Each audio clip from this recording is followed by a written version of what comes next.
Hello there, everybody. HollowLeon back from the dead, and merry fucking whatever you call this season. Went a little bit into my head there. But it's been a while since I've been around, a lot going on in my life, and I am back to make some more content here now. Here to talk about the Scourge, which did receive a lot of nerfing, if you've been keeping up on patches and what's been going on with the Scourge. But it's really not that bad. Scourge is still really OP, and especially this build, you can put out a crap ton of damage still. I'm still averaging 300,000 to 500,000 a match. Top healing, damage, and revives almost every single time.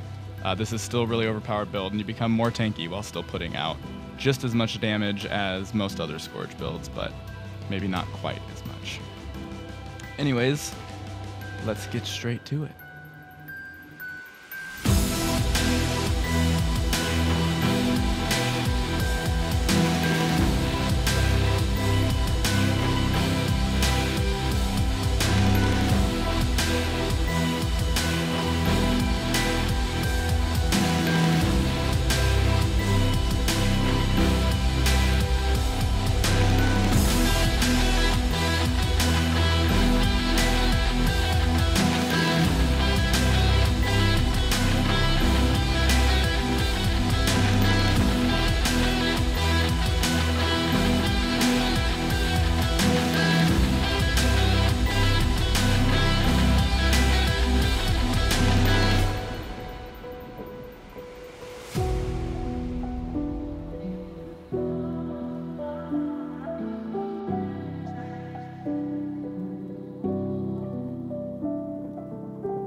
All right, we'll go really quickly into fashion because there's a couple cool things I have here that people might not know what they are because I get a lot of questions about this staff. Nothing really special you can do about it. It comes in black lion chests, and I got really lucky one of the few times I've had great RNG in this game. And got this to drop out of one of the random like 1 keys I get from getting to level 10 black lion key. It was pretty great. And that is called the Hydra staff. Like I said, I wish I could tell you a specific way to get it, but it's just keys, and it has a very small drop rate, or small chance of dropping as far as I know. And then from there, Crimson Mask, Necromancer epaulettes, the tribal vestments for the shoulder piece, Chaos gloves dyed red, tribal leggings, and boots of the Necromancer, I guess. Yep, that's what I'm using. And then for weapon swap, we got the Abaddon Scepter and Abaddon Torch. I think they look great. It's really hard to find cool torches, too, so went with that. Anyways, not important to the build at all. Moving straight on into the build, we'll go into, obviously, we're Staff, Scepter, Torch, because you can't go without this CC or this number 4. It's just great. So super basic. I put the Sigil of Agility and Sigil of Compounding on each. The Agility allows you to weapon swap and get things off really faster. Really faster. Allows you to get things off quickly. For instance, this CC, if you need to do something, you just can't bring a dude down. If you can weapon swap, get this off really quick, get them down, do your number 4, some sort of damage rotation. It's really good. That's what I opted for. I've used a lot of different things, but this works really well for me when I need it. The only downside to it is a 18-second cooldown, so you got to kind of keep track in your mind when the last time you used it was, because it's not perfect for your weapon swap. And then Rune of Scavenging and Carry On Amulet. I go with this just to get as much vitality as possible. As you can see, we have a massive health pool, and we can spam a pretty good amount of barrier as well.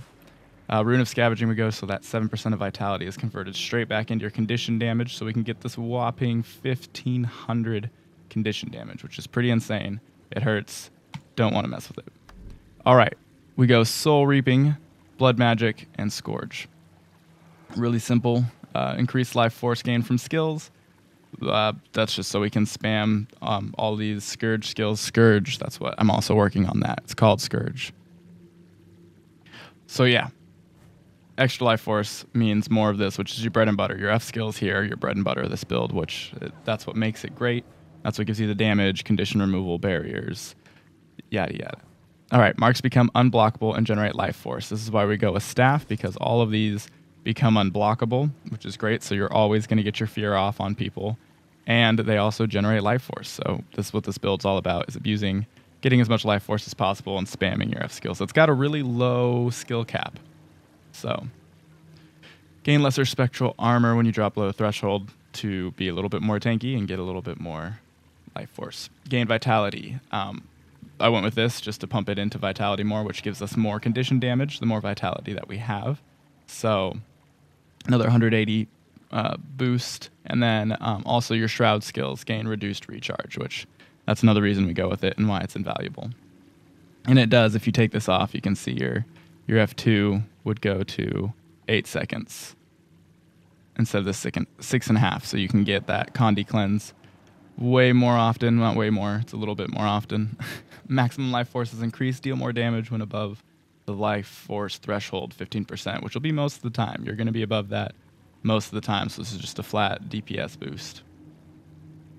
And then your Shroud 1 skill inflicts burning on your target, and this synergizes really well with this here at the end. Torment you inflict deals increased damage and causes your foe to burn. You do a lot of Torment, this will do burning, so you can get multiple stacks of burning with your Torment and everything else. Blood Magic. Leave a mark of blood when you dodge. These are unblockable, so you couldn't change it even if you wanted. But keep that in mind if you're in a tough spot. This will also give you a little bit of regen when somebody sets it off. And you know it's always going to go off when somebody walks through it. Ritual of Life. Cast Lesser Well of Blood when reviving an ally. Wells of Blood revive allies every pulse. This is huge. I can get off basically any res that I want, because we also spec into wells to give you health also. As you can see, if you look in the part below Ritual of Life, the Lesser Well of Blood, it shows everything that it's doing. You get Life Siphon healing. It's great. And you're going to get every res off that you want, especially if you're working with somebody and they're telling you they're about to go down. You can pop these other wells here to also give you health. You can see they have the same tooltips. And sometimes I even get probably like 5,000 health a second while I'm resurrecting someone. It's pretty insane, and you're going to bring up your teammates fast. Siphon health whenever you hit a foe. Minions siphon health and transfer it to you. It doesn't matter, we don't have any minions, but you will get a little bit of extra health from your teammates. Well, that's what this is. Sorry. You and your nearby allies siphon health with attacks. And if you wanted to switch to Warhorn, you could, but I really recommend the Torch. Way better burst. You could also do this if you want, but I'm not sure how it works, and that's why I don't have it in the build video, because if this does work well, it could be amazing, but I need to figure out how it works with the Scourge. So Last Rites basically just gives you extra healing power, and I get top healing all the time as Scourge in this build. It's pretty great. Wells gain reduced recharge time. They now grant protection to allies when cast and siphon health every pulse. So that's what I was talking about, where we spec. So these wells will heal you and siphon life. Same with this. So if you have both of these down and you're resurrecting someone, you have 3 wells down. Nuts. OP. And then, of course, Scourge. And that's when we get our Sand Shades. Gain life force for every boon you remove or corrupt, which is going to be all the time. We have tons of ways of removing and corrupting boons. That's what these wells do also. And that's how we're going to be getting just tons of life force all the time, especially if you're using your ultimate if you're using these wells, you can just watch your life force pool just drop up or go up and down. Gain concentration expertise for each of your active sand shades. So you want to try and have as many of these active as possible, but in a way that will benefit whatever fight you're in. Punishment skills gain reduced recharge and cause your next manifest sand shade to inflict burning on foes near it. So these are your 2 punishment skills you have, but pretty self-explanatory. You want to be able to heal more often, and this is a big barrier for you and your team. They also buffed this. Maybe I'm wrong. I don't know. Correct me if I am wrong. I don't think this had stability before. Maybe it did, and I'm just dumb, and I was using this for stability to get stomps off. But if you're in a pinch and you're trying to get a stomp off really quick, pop this. You're good. And then reduce incoming damage for each sand shade you have active. So because of this and this, you want to have as many sand shades active as possible to get that damage mitigation, but also just to do more damage in general.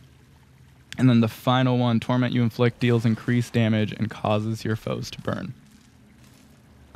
We inflict a lot of torment on people. And I think I might have said agony earlier, which would have been dumb. But so for all the torment that we inflict, we will also be inflicting burning. There is no cooldown on this if you look. Where, do we have? See, so this, for instance, this is something that has a 3-second cooldown as a trait. But this has no cooldown, so every time you're inflicting torment, you're going to be adding that burning on there as well. So that's our traits. Fashion. We'll go over the skills really quick, but I'm not going to go over them too in depth. These are all unblockable. Use them as you want, but the main thing is don't forget your number 4 is also a Condi cleanse. So you want to try and use this when you already have some conditions, and it'll transfer them to your foe. So really good for other Scourges. Also, don't just go on the point as a Scourge. That's how you get really blapped. You can stay off point and still do lots of damage. And then also keep in mind, you have these shades, but your body, yourself, is considered a shade. I wish I had some life force to show you, but when you're popping all of these F skills, you're going to see the shade bursting around your character as well as your different locations that you have down like this. So yeah, don't forget this is a Condi cleanse. It's unblockable. And then your fear. These are your 2 most important things. So when you're swapping, weapon swapping, you might have that. Well, you won't. You will have that quickness unless somebody ripped it from you. You want to swap and get one of those off immediately. Same with this. If you weapon swap and get this knockdown really quick, and then do your number 4 immediately after, spam your F skills, you can drop people so fast. And I'm going to try and get some footage of that at the end here. And then everything else is pretty self-explanatory. This is a really spammy build. It doesn't take a lot of skill to play. You just want to have these always on cooldown. Be using these as much as possible if you're in a fight. And honestly, just everything. Lots of your stuff should just be on cooldown most of the time. Use your ultimate for every major fight. Like if you're team fighting on mid, might as well drop this down, and your wells, and you'll be surprised how quickly people drop. And I actually, so to end this video, I'll show you something really fun where I do something similar to this, just drop a ton of stuff down, because I made a really dumb mistake, line-of-sighted people, and I do die, but I drop 3 people and my team's able to kill them. So, well, I go down. I don't think I die. Let's see.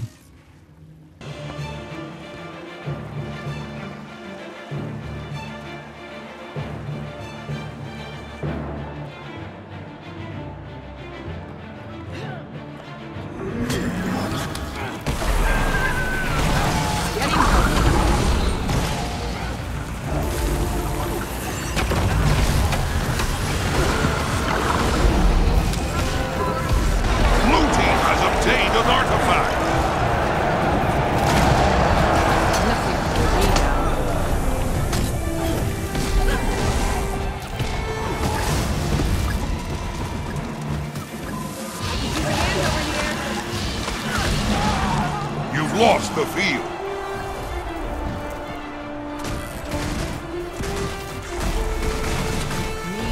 Ready to fight some more.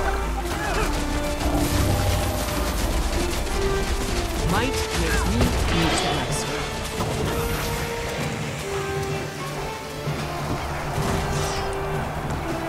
Thank you for watching this video, and if you liked it, consider subscribing, because I'm going to be bringing you more PvP builds. I know I'm a little bit late to this season, but every season, every PvP season, I'm going to be trying to bring the builds that I think are most viable for players that are looking for low skill cap builds, because this is a hard game to play, so you can not have to practice as much and still be able to support your team.